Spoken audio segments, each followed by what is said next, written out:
Beredar rekaman di Telegram yang memperlihatkan sekelompok tank dan BMP Rusia menghancurkan posisi nasionalis Ukraina. Rekamannya ramai beredar di Telegram pada Rabu 5 Oktober 2022.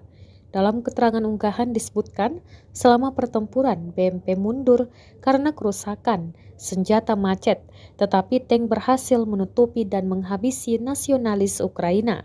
Rentetan serangan terus meluncur dan terekam kamera drone menutupi nasionalis Ukraina. Angkatan militer Rusia diketahui semakin gencar dalam menghalangi serangan balasan Ukraina. Kehancuran posisi pasukan Ukraina menambah panjang daftar kerugian yang ditanggung pasukan Ukraina selama invasi Rusia.